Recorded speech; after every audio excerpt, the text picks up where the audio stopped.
2026년도를 시작하면서 새해 다짐이라는 주제로 4번에 걸쳐서 설교를 합니다. 오늘 새해 다짐 시리즈의 마지막 결론 부분입니다. 우리가 그동안 지난 3주간 어떤 다짐을 했는지 잠깐 생각해 볼까요? 첫째 주에는 산상수 누가복음 버전을 통해서 걱정을 날려버리겠다고 결단을 했고 다짐을 했습니다. 주님께서 목숨을 위하여 몸을 위하여 무엇을 먹을까 무엇을 입을까 염려하고 걱정하지 말아라 명령하셨습니다. 왜 그러냐? 우리의 필요를 하나님이 다 아시기 때문에 가장 적당한 시간에 하나님께서 공급해 주실 것이라는 약속이 그 안에 있습니다. 두 번째, 우리가 염려함으로 이룰 것은 아무것도 없습니다. 그럼에도 불구하고 우리가 전전긍긍하며 사는 것은 그것이 어쩌면 우리의 믿음이 아닌가 생각됩니다. 염려하고 걱정하는 일들이 일어날 것 같아요.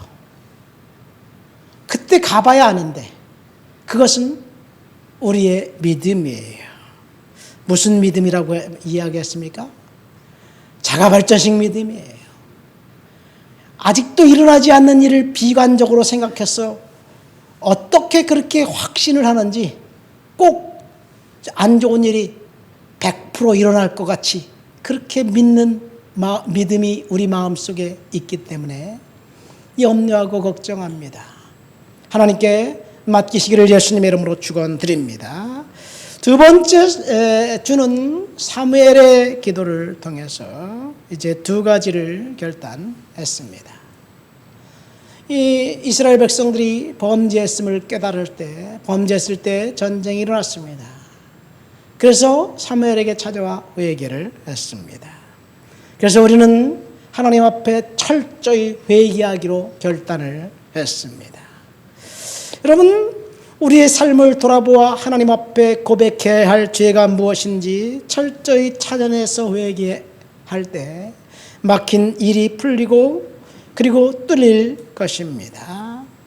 우리가 하나님 앞에 회개하고 우리가 하나님 앞에 믿음을 회복하면 그것이 축복의 시작이에요. 이스라엘 백성들이 범죄했을 때 전쟁이 일어났고 회개했을 때 전쟁은 승리로 끝마쳤습니다. 그 일이 있고 난 다음에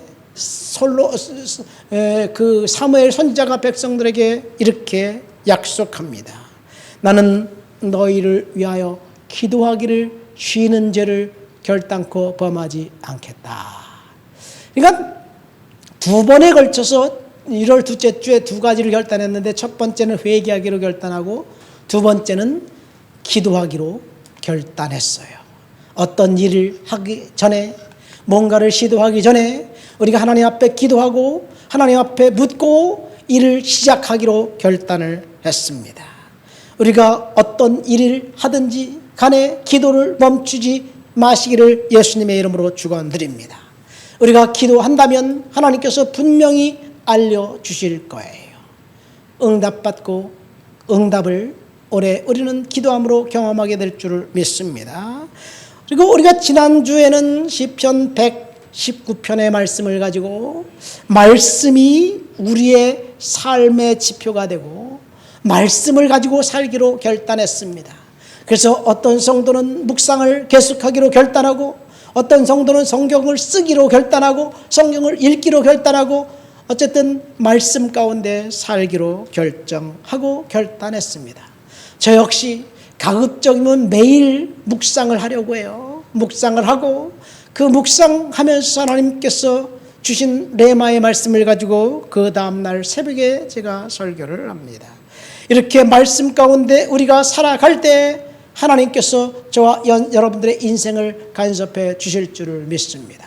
그러니까 우리는 지금까지 4가지를 결단했습니다. 뭘 결단했느냐?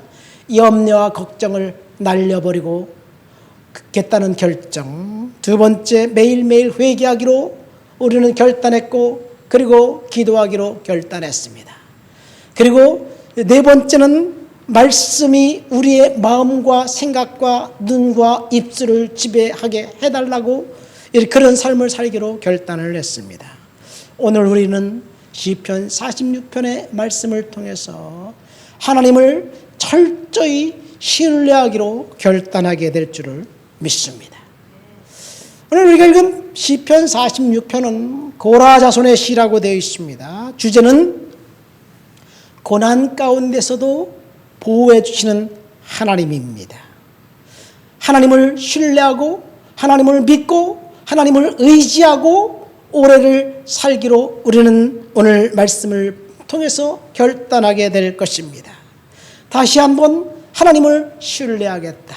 어떤 일이 있어도 하나님만 신뢰하고 하나님만 의지하고 이 세상을 바라보지 않고 세상 것 신뢰하지 않고 그렇게 살아가겠다고 결단하게 되시기를 예수님의 이름으로 축원드립니다. 우리가 읽은 본문에 보면 시편 46편 1절부터 6절까지 보면 흔들리다는 단어가 4번 나옵니다. 흔들리다. 산이 흔들려, 2번은 산이 흔들리고, 한 번은 성이 흔들리고, 그리고 또 한 번은 왕국 전체가 흔들린다는 고백을 시인이 하고 있습니다. 흔들린다는 말은 무슨 의미일까요? 흔들리면 좋은가요? 제가 밴쿠버에 살 때 한번 큰 지진이 일어난 걸 경험을 했어요. 집에 있는데 갑자기 막 모든 것들이 흔들리더니 막 물건이 떨어지고 그러더라고요. 그렇게 큰 지진은 전 처음 경험을 했어요. 근데 그때 지진인 걸 알았으면 더 놀랐을 텐데 영문도 모른 채 당해보니까 지금 흔들린다는 것이 굉장히 두려운 사건이더라고요. 여러분, 시인이 고백한 흔들린다. 땅이 흔들리고 왕국이 흔들리고 산이 흔들리고 지진을 경험했기 때문에 그런 것일까요? 뭐 그럴 수도 있겠지만 요즘 우리 식으로 생각하면 이런 것 같아요. 사람들이 힘들다, 어렵다, 죽겠다 뭐 이렇게 생각하면서 경기가 안 좋다 뭐 이런 이야기를 하면서 계속해서 부정적인 생각들만 쏟아내면서 살아가고 있습니다. 시편 기자가 흔들린다고 표현했지만 사실 우리가 고백하는 것처럼 힘들다, 어렵다, 경기가 좋지 않다, 죽겠다, 출구가 보이지 않는다 뭐 이런 이야기입니다. 그런 이야기들을 하나님께 갖고 나가시기를 예수님의 이름으로 축원드립니다.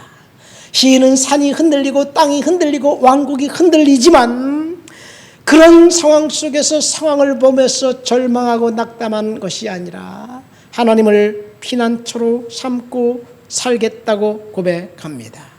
힘들다, 어렵다, 죽겠다고 외치기를 거부하고 그리고 1절 하반절에 보니까 하나님은 우리의 힘이 되신다.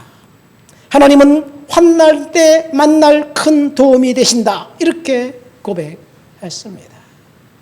여러분, 하나님은 우리의 힘이 되시고 환난 때 도움이 된다는 사실을 믿으시기를 예수님의 이름으로 축원드립니다. 시인은 환난 때 큰 도움이 되시고 환난 때에 함께 하시는 하나님을 신뢰하기로 결정한 거예요.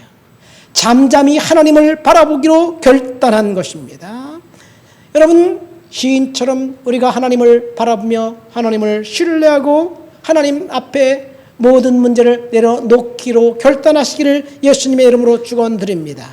하나님께서는 저와 여러분들이 필요한 때, 가장 완벽한 때, 꼭 필요한 때 하나님이 도와주실 것을 믿으시기를 예수님의 이름으로 축원드립니다. 우리는 하나님을 신뢰하고 그리고 하나님을 신뢰하기로 결단했으면 하나님 앞에 진득하게 하나님이 말씀하시고 역사하실 때까지 기다리고 인내해야 할 줄을 믿습니다. 우리 다 같이 본문 1절부터 3절까지 한번 읽어볼까요? 다 같이 본문 1절부터 3절을 읽겠습니다. 하나님은 우리의 피난처시요 힘이시니 환난 중에 만날 큰 도움이시라. 그러므로 땅이 변하든지 산이 흔들려 바다 가운데 빠지든지 바닷물이 솟아나고 뛰놀든지 그것이 넘침으로 산이 흔들릴지라도 우리는 두려워하지 아니하리로다. 아멘. 시편 저자는 하나님께서 자신의 피난처가 되시며 환난 중에 만날 큰 도움이 된다는 사실을 믿음으로 고백했습니다. 오늘 본문을 통해서 저와 여러분들이 고백할 첫 번째는 우리가 이 땅을 살아가는 동안 환난이 있고 어려움이 있고 역경이 있지만 하나님을 피난처로 삼겠다는 시인의 고백처럼 하나님 앞에 그 모든 문제를 던져버리시기를 예수님의 이름으로 축원드립니다. 이 세상에서 자신을 도와줄 사람이 아무도 없지만 하나님은 자신을 도와주고 보호해 주신다는 분이라는 사실을 확실히 알고 시인은 고백합니다. 이 시인은 고라 자손이에요. 고라 자손. 고라는 누구냐? 모세와 아론의 사촌형입니다. 사촌이에요. 고라가 자기 사촌 동생들이 이스라엘 총회의 리더로 군림하는 것이 배가 아팠나 봐요. 똑같은 할아버지 밑에서 어떤 놈은 리더고 어떤 놈은 그렇지 못하다. 제가 나보다 더 잘난 것이 뭔데? 뭐 이렇게 생각하니까 배가 아팠어요. 그리고 고라는 하나님이 그와 함께 하셨고 하나님을 만났던 경험이 있던 사람이었어요. 그래서 모세와 아론의 리더십에 저항했다가 혹독한 심판을 겪었던 사람이었습니다. 그러니까 고라의 후손들은 이 하나님 앞에 불순종해서 겪었던 혹독한 심판을 기억하고 있어요. 훗날 고라의 후손들 남아 살아있는 사람들이 이제 자신의 직분에 따라서 예루살렘 성전의 성가대장으로 하나님을 찬양하는 업을 전문적으로 하고 있습니다. 오늘 우리가 읽은 시편 46편은 제2성전기 시기에 성전에서 성가대원으로 봉사하고 있던 하나님의 말씀을 깊이 묵상하고 찬양했던 고라 자손이 자신의 경험을 생각하면서 하나님을 피난처로 삼겠다는 결단을 하고 있습니다. 피난처는 이 세상적으로 볼 때 사실 환난과 역경을 피해 도망칠 수 있는 마지막 은신처, 마지막 안전한 장소를 이야기합니다. 이 정치적인 환난과 핍박을 당했을 때 제3국으로 도망가면 거기에 피난처가 있어요. 거기에 도피처가 있습니다. 그리고 거기에 거주하면서 생명을 연장하고 있는 것이 피난처의 난민 캠프입니다. 요즘 말로 하면 뭐 전쟁이 없고 평안한 시대에 난민 캠프에 대해서 얼마나 안전한지 우리는 알 수가 없어요. 탈북자들이 북한 국경을 넘어 여기저기 도망 다닐 때 얼마나 고달프고 얼마나 힘듭니까? 그런데 이제 중국에서 국경을 넘어 몽골로 가든지 아니면 태국으로 가든지 그러면 이제는 안전하다. 이제 죽을 고비는 넘겼구나. 뭐 그렇게 생각되는 곳이 난민 캠프이고 피난처입니다. 제가 굉장히 오래됐는데 2009년도인가요?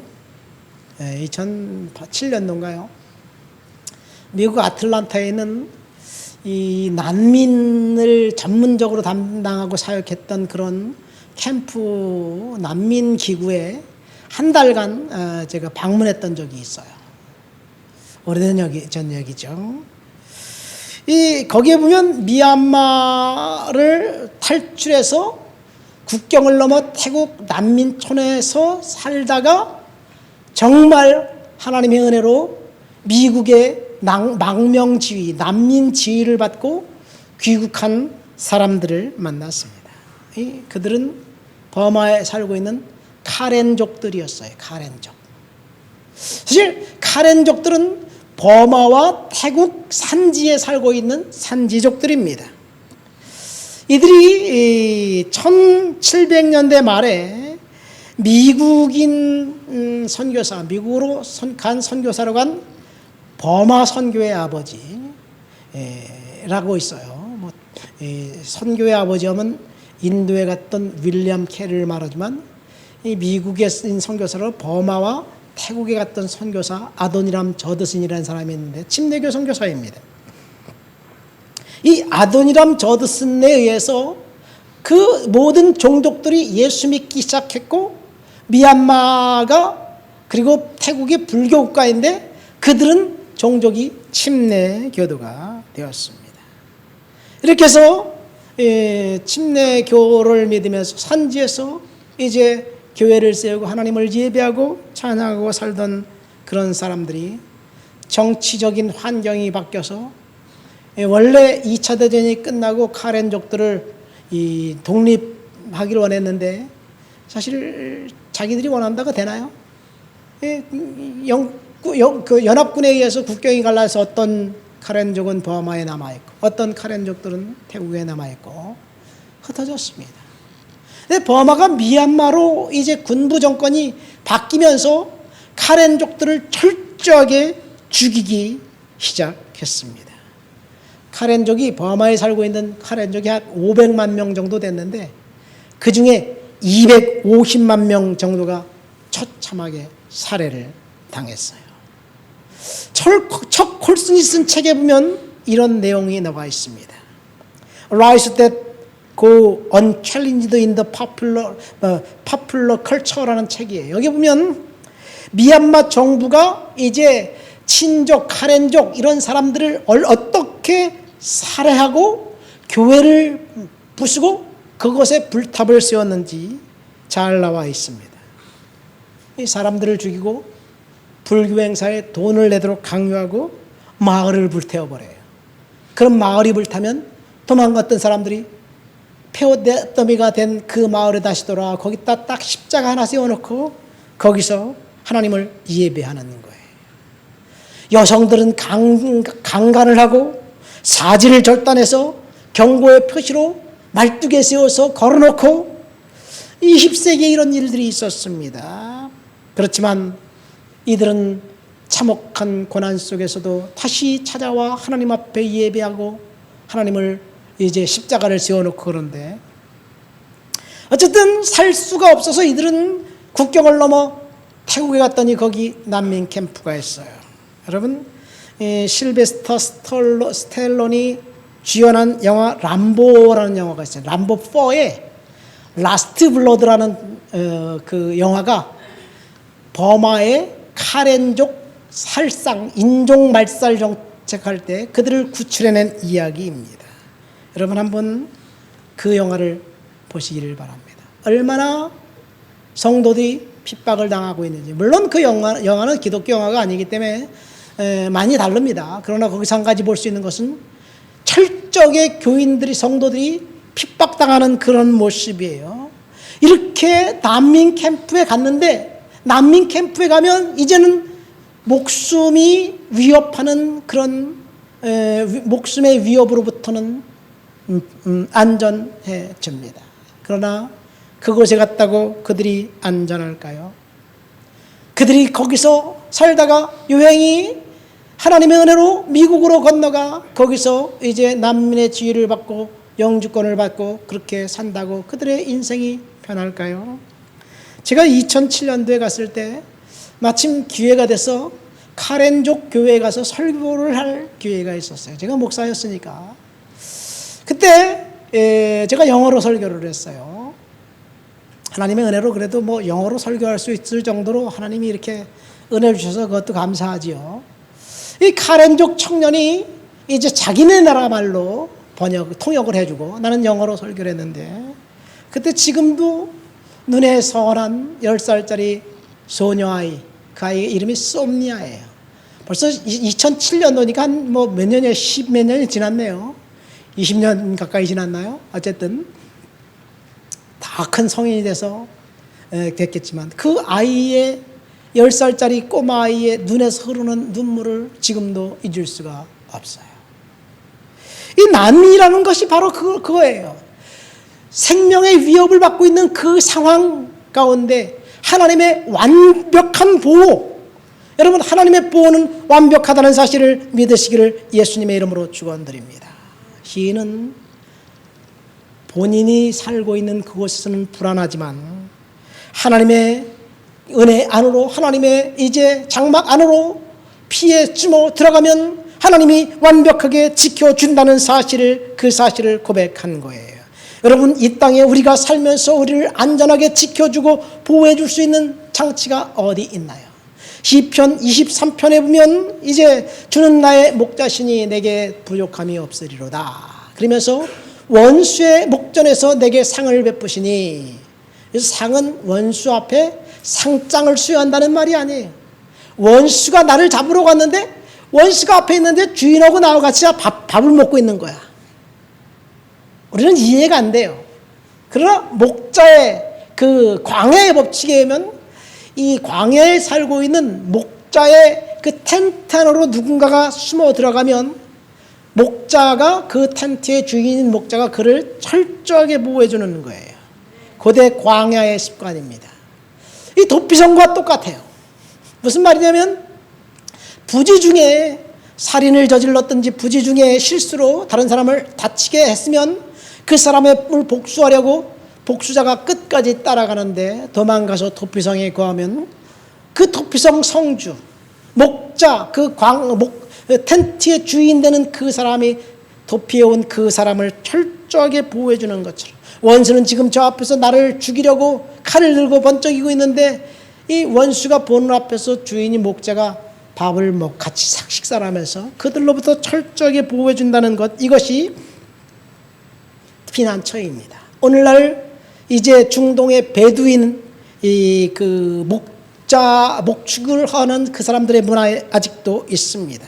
목자의 천막 안으로 들어가면 안전한 장소예요. 하나님의 장막 안에 있을 때 우리는 그것보다 더 안전한 것이 없다는 사실을 믿으시기를 예수님의 이름으로 축원드립니다. 이 세상에서 우리를 안전하게 보호해 줄 수 있는 곳은 하나님 한 분뿐이라는 사실을 이 시인이 고백하고 있는 거예요.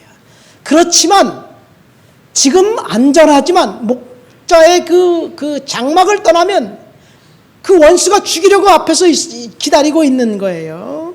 이것이 피난처를 숨어든 사람들의 이야기입니다. 여러분, 오늘 본문을 통해서 저와 여러분들에게 주시는 그것은 하나님 앞에 우리가 피하고 하나님을 높여드리는 그런 사람이 되어야 될 줄을 믿습니다. 이것이 시인이 저와 여러분들에게 이야기하고 있는 거예요. 본문 우리 다 같이 4절부터 6절까지 한번 읽어볼까요? 4절부터 6절까지 한번 읽어보도록 하겠습니다. 한 시내가 있어 나뉘어 흘러 하나님의 성 곧 지존하신 이의 성소를 기쁘게 하는도다. 하나님의 그 성 중에 계심에 성이 흔들리지 아니할 것이라. 새벽에 하나님이 도우시리라. 문 나라가 떠들며 왕국이 흔들렸더니 그가 소리를 내심에 땅이 녹았도다. 지금 시인은 환난 중에 있습니다. 그래서 피난처로 숨어 들어갔습니다. 하나님의 성소로, 하나님의 성소에 숨어 들어갔어요. 그가 당하는 환난과 고난이 무엇인지 오늘 본문에 나와 있지 않습니다. 그러나 중요한 사실은 그는 하나님을 피난처로 삼고 하나님의 지존하신 성소로 달려갔다는 이야기예요.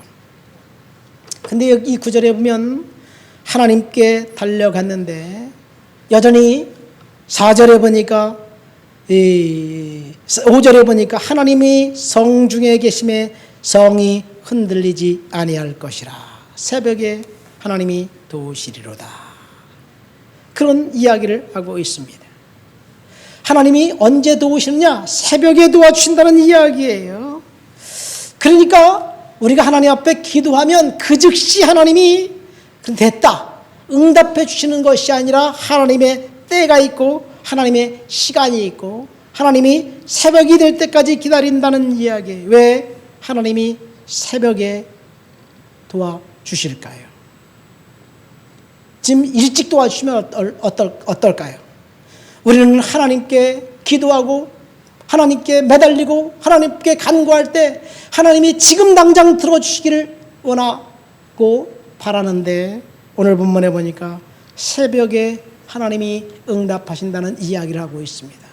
이 새벽이라는 말은 아마도 그 동이 트기 바로 직전이니까 밤새도록 하나님께 뒤척이면서 그 기도하면서 하나님과 씨름했던 그런 모습을 우리는 이제 여기서 발견하게 됩니다. 하나님의 그 도움, 응답은 마지막 찰나 고난의 긴 터널을 지나고 난 다음에 새벽동이 터오기 바로 직전에 하나님이 일하신다는 사실, 그 사실을 오늘 본문을 통해서 저와 여러분들에게 이야기해 주고 있는 거예요. 그런데 여기 보면 4절에 하나님이 성중에 계신다 그렇게 이야기하고 있어요. 지존하신 성소, 지성소를 이야기하고 있습니다. 그러면 이 시인이 발견한 성전, 성소는 어디일까요? 이 교회가 성전이니까 교회로 달려 나오면 하나님이 응답해 주실까요? 뭐 그럴 수도 있겠죠. 고린도전서 6장에 보면 성전은 우리의 몸이에요. 성령님이 거하시는 곳입니다. 성령께서 우리와 함께 하시는 곳, 그것이 성소예요. 이 구약 성경에 보면 성소 안에 지성소에는 촛불이 늘 켜져서 꺼지지 않는 그것을 이야기하고 있습니다. 그 촛불이 꺼지지 않는다는 말은 성령의 불이 활활 계속해서 꺼지지 않고 타오른다는 이야기를 하고 있으면서 그것은 하나님의 임재가 있는 곳을 이야기하고 있어요. 임마누엘의 하나님이 늘 함께 하신다는 이야기를 하고 있습니다. 우리가 하나님께 부르짖고 기도할 때 하나님께서 즉시 응답해 주시지 않는다 할지라도 우리는 하나님 앞에 믿음을 갖고 때가 될 때까지 기다려야 될 줄을 믿습니다. 하나님께서 침묵하실 때 우리는 하나님의 침묵하시는 그 하나님 앞에 믿음으로 하나님을 신뢰하면서 살아가야 될 줄 믿습니다.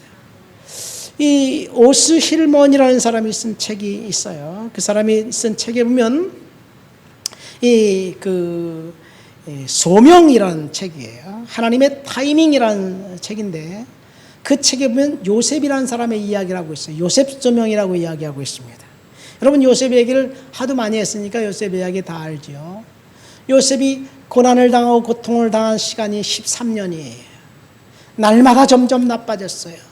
그러나 그 오스 실몬이 이야기하는 것은 요셉은 13년 동안 하나님을 줄기차게 신뢰했다는 이야기를 하면서 자기 이야기를 쓰고 있어요. 그가 20년간 광고업계에서 이제 사업을 하면서 크리스찬 비즈니스맨으로 이 성장하던 사업이 어느 날 갑자기 꼬꾸라졌어요. 마치 우리 장로님이 사업하다가 공장에 불이 나갖고 부도가 난 것처럼 비슷한 상황이었어요. 급성장하던 회사가 하루아침에 꼬꾸라지기 시작하니까 하나씩 둘씩 다 떠나가는 거예요. 첫 번째, 그를 지지해줬던 아내가 이혼을 하고 떠나가 버렸어요. 그리고 그의 딸은 사춘기에 막 접어들면서 아빠에 대한 반감을 갖기 시작했어요. 그리고 회사를 경영하면서 이 매출을 많이 올렸는데 매출한 그 회사가 일은 다 끝내놨는데 조그만 걸 트집 잡아서 이 대금 지불하기를 거절했어요. 그러더니 자기와 동업하면서 신실한 크리스천 친구라고 생각하는 부사장이 이 가장 큰 거래처를 잘라서 갖고 독립해서 나가 버렸습니다. 차츰 그에겐 남은 것이 아무것도 없어져 버렸고 몽땅 다 잃어버렸어요. 재정적인 압박, 이제 그리고 투자하기로 약속했던 투자회사에서 철회를 하면서 남은 돈도 다 날려버렸어요. 마침 어머니의 은퇴자금 10만 달러를 융통해가지고 회사에 투자금을 썼는데 어머니 돈까지 날려버렸습니다. 여러분, 이럴 때 평범한 사람이라면 절망하고 낙심하고 그리고 포기하겠지만 이 사람은 이 요셉을 생각하면서 믿음으로 견뎠습니다. 하나님이 때가 되면 하나님이 훈련시키고 때가 되면 하나님이 회복시켜 주실 것이라는 사실을 그는 굳게 믿었습니다. 이때 내가 할 수 있는 일은 하나님을 믿고 하나님을 신뢰하는 것뿐이다 라고 생각을 했습니다. 여러분, 우리의 상황이 아무리 처절하고 상황이 좋지 않아도 요셉만큼 할까요? 이 오스 힐몬이라는 사람만큼 할까요? 이 죽을 고비를 넘길 때마다 하나님을 신뢰하고 하나님을 의지했습니다. 또 한 가지 희한한 것은 모든 것들이 이렇게 막혀 있을 때 하나님조차도 침묵하신다는 사실, 이것이 더 가슴이 아픕니다. 그 전에는 하나님 도와주세요 그럼 하나님이 즉각 응답해 주신 것 같은데, 진짜 완전히 자신의 그 필요가 있을 때 하나님은 그때 침묵하시는 것을 보면서, 여러분, 하나님께서 우리를 위해서 기다리고 하나님이 타이밍을 잡고 계시다는 사실을 그는 알았습니다. 여러분, 어쩌면 저와 여러분들의 인생이 하나님의 타이밍을 쓴 그 오소의 힐먼처럼 비슷하지 않은가 생각됩니다. 하나님이 지금 타이밍을 보고 계신 거예요.